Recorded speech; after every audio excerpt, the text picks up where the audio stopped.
ئامادەبوانی بەڕێز فەرماندە و ئەفسەران و پێشمەرگە ئازیزەکان، ئێستاش لەلایەن ڕێزدار نێچیروان بارزانی سەرۆکی هەرێم و فەرماندەی گشتی هێزەکانی پێشمەرگە وتارێک پێشکەش دەکرێت با جەنابیان کەرەم کەت.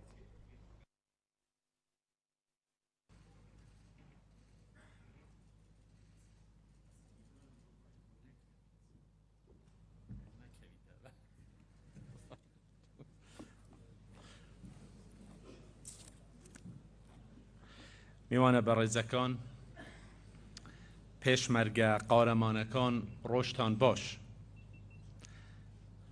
بە خێراتنتان دەکەم بۆ ڕێوڕەسمی ڕاگەیاندنی هەنگاوێکی گرنگ لە پرۆسەی یەکخستن و ڕێکخستنەوەی پێشمەرگە. ڕێگەم بدەن بە گەرمی بە خێرهاتنێکی گەرم لە بەڕێز جەنەڕال مەکفارلێن فەرماندەی گشتی هێزەکانی هاوپەیمانان لە عێراق و سووریا بکەم کە لێرە لەگەڵمان بەشدارە. بە خێرهاتنی قونسڵ و قونسڵەکانی وڵاتانی دەرەوە دەکەم لە هەرێمی کوردستان بەخێر بێن بۆ ئەم مەراسمە. ئەمڕۆ لێرە زۆر بە خوشحاڵیەوە دروستبوونی فەرقەی 1 و 2 هێزی پێشمەرگەی کوردستان ڕادەگەیەنین. پیرۆزبایی و دەستخۆشی لە وەزارەتی پێشمەرگە و هەموو فەرماندە و پێشمەرگە قارەمانەکان دەکەم.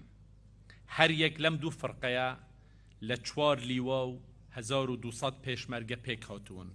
ئەمانەش بریتین لە لیوای هاوبەش و لیواکانی هێزی 7 و 8 کە پرۆسەی گواستنەوەیان بۆ سەر وەزارەتی پێشمەرگە دەست پێ کردووە. چاوەڕێین هەموو ڕێکارەکان زوو تەواو بکرێن. ساڵی ڕابردوو لە ڕێوڕەسمی دەرچوانی ئەفسەرانی کۆلیژی سەربازی زاخۆدا تەنیا 1 ئەفسەری مەسیحی هەبوو. داوام کرد کە دەبێ ڕێگە خۆش بکرێت بۆ بەشداری هەموو پێکهاتەکانی گەلی کوردستان لە هێزی پێشمەرگەدا. ئەمڕۆ زانیم ژمارەیەک پێشمەرگەی مەسیحی و عەرەب و ئێزدی لە ناو ئەم هێزانەدا هەن کە مایەی خۆشحاڵیە، بەڵام هێشتا کەمە. دەبێ هەوڵ بدەین و زیاتر ڕێگە خۆش بکەین بۆ هەموو نەتەوە و پێکهاتەکان تا لە هێزی پێشمەرگەی کوردستاندا بەشدار بن. لێرەدا جارێکی دیکە پێداگیری لەسەر ئەوە دەکەینەوە کە پێشمەرگە وەک هەمیشە هێزی هەموو گەلی کوردستانە بە هەموو نەتەوە و ئاینەکانەوە. بۆیە هەموو توانەکانمان دەخەینە گەڕ بۆ ئەوەی پێشمەرگە و توانا سەربازیەکانی لە هەموو ڕوویەکەوە بەهێزتر بکەین. هەموو پێداویستیەکان دابین بکرێن و باشترین مەشق و ڕاهێنانیان هەبێت. لە ڕووی پەروەردە و پرەنسیبەوە بە گیانی نیشتیمان پەروەری و سەربازی سەردەمیانە وەک هێزێکی نیشتیمانی گۆش بکرێن. ئامادەبوانی بەڕێز، ڕاگەیاندنی ئەم دوو فەرقە هاوبەشە بەشێکە لە پرۆسەی یەکخستن و ڕێکخستنەوەی پێشمەرگە لە هەیکەلیەتێکی سەردەمیانەدا. یەکێکە لە ئامانجەکانی سەرۆکایەتی هەرێمی کوردستان و بەشێکی هەرە گرنگە لە پرۆسەی چاکسازی کابینەی نۆیەمی حکوومەتی هەرێمی کوردستان. ئێمە لە سەرۆکایەتی هەرێمی کوردستان بەردەوامین لە هەوڵدان بۆ چارەسەرکردنی کێشەکان و ناکۆکیە سیاسیەکان. جێگەی دڵخۆشیە کە وێڕای ناکۆکی سیاسی پرۆسەی یەکخستن و ڕێکخستنەوەی پێشمەرگە نەوەستاوە. هەندێ هەنگاوی باش چووتە پێشەوە، بەڵام بێگومان چاوەڕێی زیاترین و بەردەوام دەبێ کاری لەسەر بکەین. تا ئێستا هەردوو هێزی پشتیوانی 1 و پشتیوانی 2 هەروەها 20 لیوای هەردوو یەکەی 7 و 8 بە تەواوەتی خراونەتەوە سەر وەزارەتی پێشمەرگە. 2 لیوای هاوبەش لەگەڵ سوپای عێراق دروست کراون بۆ ناوچە کێشە لەسەرەکان و بودجەی پێویستیان لە پرۆژەی یاسای بودجەی فدرالی عێراق بۆ تەرخان کراوە. دوای پەسەندکردن ئەوانیش دەست بەکار دەبن. ئەوەی جێگەی دڵخۆشیەکی زۆرە، هوشیاریەکی بەرز لە لای پێشمەرگە و ئەفسەر و فەرماندەکانی پێشمەرگە دروست بووە بۆ پێویستی یەکبوونی پێشمەرگە.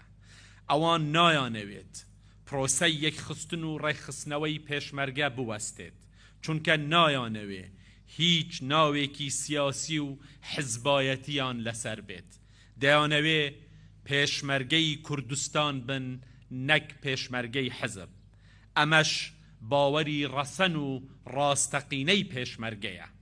پێشمەرگە لە ڕۆژی یەکەمەوە بۆ پاراستنی کوردستان و بەدیهێنانی ئازادی دروست بووە. عەقیدەی پێشمەرگە بریتی بووە لە کوردستان و ئازادی. باوەری پێشمەرگە پاراستنی کوردستان و بەدیهێنانی ئازادی بووە بۆ گەلی کوردستان و هەموو پێکهاتەکانی. پێشمەرگە قارەمانەکان، کوردستانیانی خۆشەویست، هەموو گەلی کوردستان و هاوپەیمانان پشتیوانیەکی زۆر گەورە لە پرۆسەی یەکخستن و ڕێکخستنەوەی پێشمەرگە دەکەن. ئەوەش زۆر گرنگە. ساڵی ڕابردوو یادداشتی لێک تێگەیشتنی نێوان وەزارەتی پێشمەرگە و وەزارەتی بەرگری ئەمریکا بۆ ماوەی 4 ساڵی دیکە نوێکرایەوە. هەروەها پشتیوانی بەردەوامی ئەمریکا و هێزەکانی هاوپەیمانان بۆ پێشمەرگە لە ڕابردوودا زۆر گرنگ بووە، لە داهاتووشدا زۆر پێویستە. بە سوپاسێکی یەکجار زۆرەوە بەڕێز لوید ئۆستن وەزیری بەرگری ئەمریکا لە کاتی سەردانی مانگی ڕابردووی بۆ بەغدا و هەولێر زۆر بەڕوونی نیاز و بڕیاری ئەمریکای پێڕاگەیاندن بۆ درێژەدان لە پشتیوانی پێشمەرگەدا وەک هاوبەشێکی سەرەکی هاوپەیمانان لە بەرەنگاربوونەوەی داعشدا. هەروەها وەزارەتی بەرگری ئەمریکا یارمەتی پرۆسەی چاکسازی و یەکخستنی پێشمەرگە دەدات. زۆر سوپاسی پشتیوانی ئەمریکا و هاوپەیمانانی نێودەوڵەتی بەرەنگاربوونەوەی داعش دەکەین بۆ پشتیوانی بەردەوامیان لە پێشمەرگە و پێیان دەڵێین. تیرۆر هێشتا مەترسیەکی ڕاستەقینەیە لە عێراقدا. بۆیە پێشمەرگە پێویستی بە پشتیوانی ئێوەیە بۆ لەناوبردنی یەکجارەکی داعش. لەم ڕێگەیەدا پێکەوە دەستمان پێکردووە و دەبێ پێکەوە تەواوی بکەین. ئێمە هێشتا لەگەڵ هاوپەیمانانی نێودەوڵەتی دژی داعش ئەرکمان تەواو نەبووە و کاری هاوبەشمان ماوە پێکەوە بیکەین. هەروەها دەمەوێت سوپاسیان بکەم بۆ پشوو درێژی وڵاتانی دۆست و هاوپەیمان و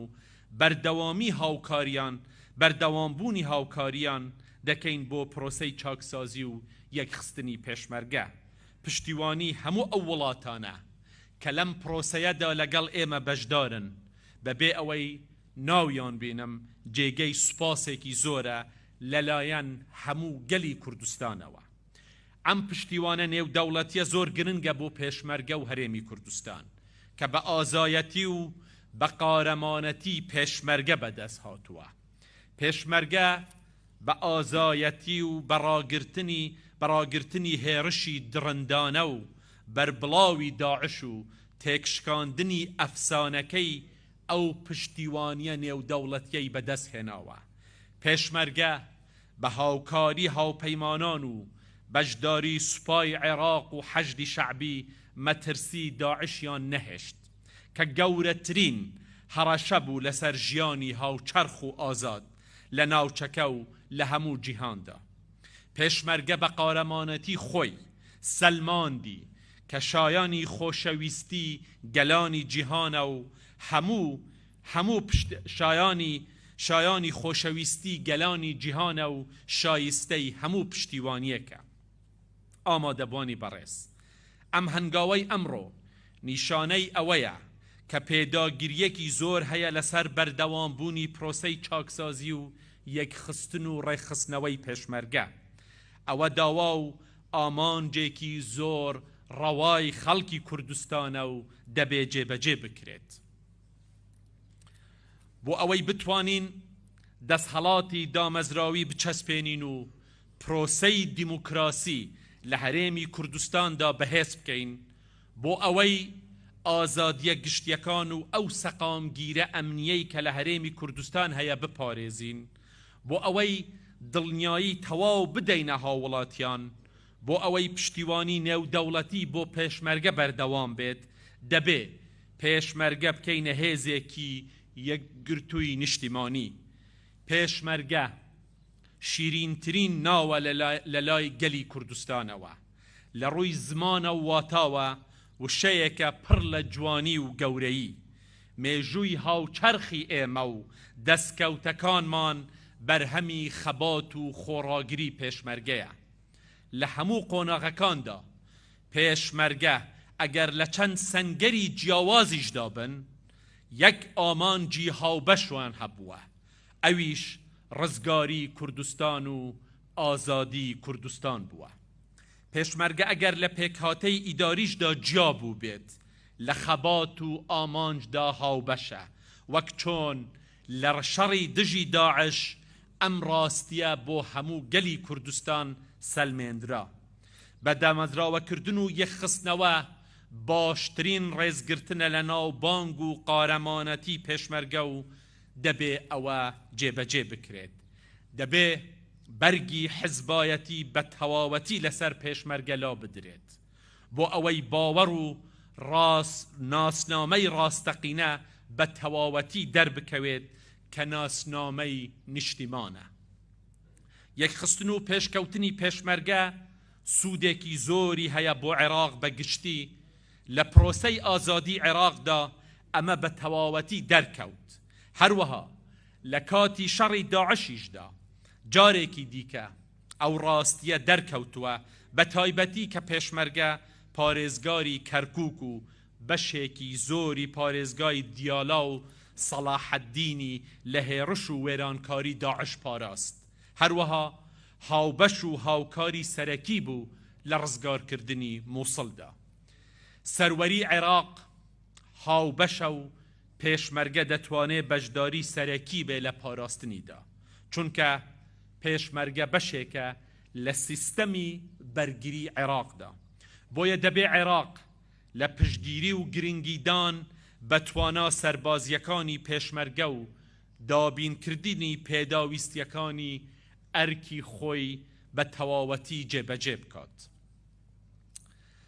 ئامادەبوانی بەڕێز، دوای لێکەوتەکانی بڕیاری دەستەی ناوبیژوانی لە پاریس دەربارەی نەوتی هەرێمی کوردستان، ئەمڕۆ ئێمە پێمان وایە ئەو بڕیارە دەرفەتێکی باشە بۆ ئەوەی هەولێر و بەغدا چارەسەرێکی یەکجارەکی بۆ کێشەی نەوت دابنێن. بڕیارەکە مافی دەستوری هەرێمی کوردستان لە دۆسیەی نەوتدا سەلماندووە، بۆیە ئێستا هەمومان دەتوانین باشتر بگەینە چارەسەرێک کە هەمووان تێیدا براوە بن.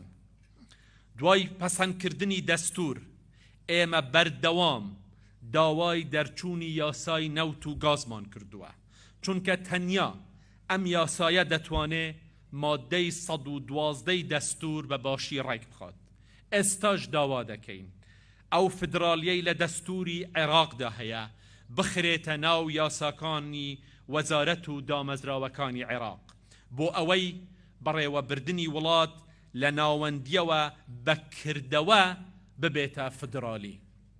ئێمە بەشێکی سەرەکین لە حکوومەتی ئێستای عێراق.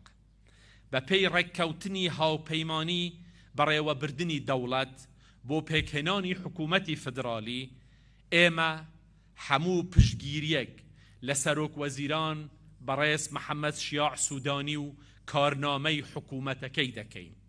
لە گفتگۆی نێوانماندا واقعبینی ویستی زۆری بۆ چارەسەر نیشان داوە.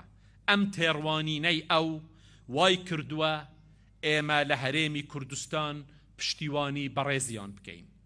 لەگەڵ بەڕێز مەسرور بارزانی سەرۆک وەزیرانی هەرێمی کوردستان لێکتەگەیشتنی باشیان هەیە هاتوچۆیەکی باشی شاندەکان هەیە بۆ چارەسەرکردنی کێشەکان هەروەها وەزیرانی کوردستان لە حکوومەتی فدرال کاراترن و لەسەر کێشەی نەوتیش توانیویانە گفتوگۆی زۆر باش پێکەوە بکەن ئێستاش گفتوگاکان لەسەر ڕێگەیەکی ڕاستن سەرۆک وەزیران ئەمڕۆ سەردانی بەغدا دەکات بۆ ئەوەی چارەسەرێکی باش هەبێت بۆ کێشەی نەوت پێمان وایە باشترین چارەسەر چارەسەری ناوخۆی عێراقیانەیە گەشبینم کە بگەینە ڕێککەوتن ئەگەر ئەم کێشەیە چارەسەر بکەین دەرگا بۆ چارەسەرکردنی زۆر کێشەی تر دەکاتەوە ئەوەش لە بەرژەوەندی وڵات و هەموو پێکهاتەکانی ئەم وڵاتەیە هیوادارین لە مانگی پیرۆزی ڕەمەزاندا هەموو لایەک بە دڵێکی پاکەوە بە دوای چارەسەردا بگەڕێن بۆ هەموو کێشەکان ئێمە ئامادەین بۆ هەموو هاوکاری و لێک تێگەیشتن لەسەر بنەمای دەستوری عێراقدا چارەسەری کێشەی نەوت و پەسەندکردنی بودجە هەواڵێکی زۆر خۆش دەبێت بۆ هەموو پێکهاتەکانی عێراق دووبارە پێکهێنانی هەردوو فڕقەی یەک و دوو لە هەموو پێشمەرگە قارەمانەکان و گەلی کوردستان پیرۆز دەکەم بە هیوای یەکخستنی هەموو پێشمەرگەی کوردستان لە ئایندەدا و زۆر سپاس بۆ بەشداری هەموو لایەکتان بەخێر بن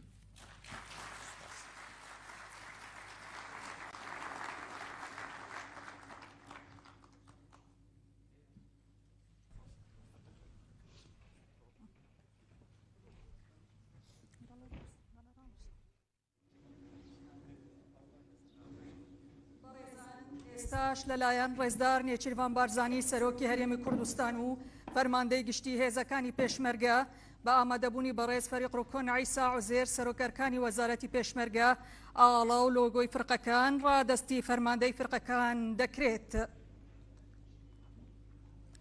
داوا لە لیوا ڕوکن هۆگر سەلاح سەمەد فەرماندەی فرقەیەکی پیادە دەکەین بفەرموویێت بۆ وەرگرتنی ئاڵا و لۆگۆی فرقەیەکی پیادە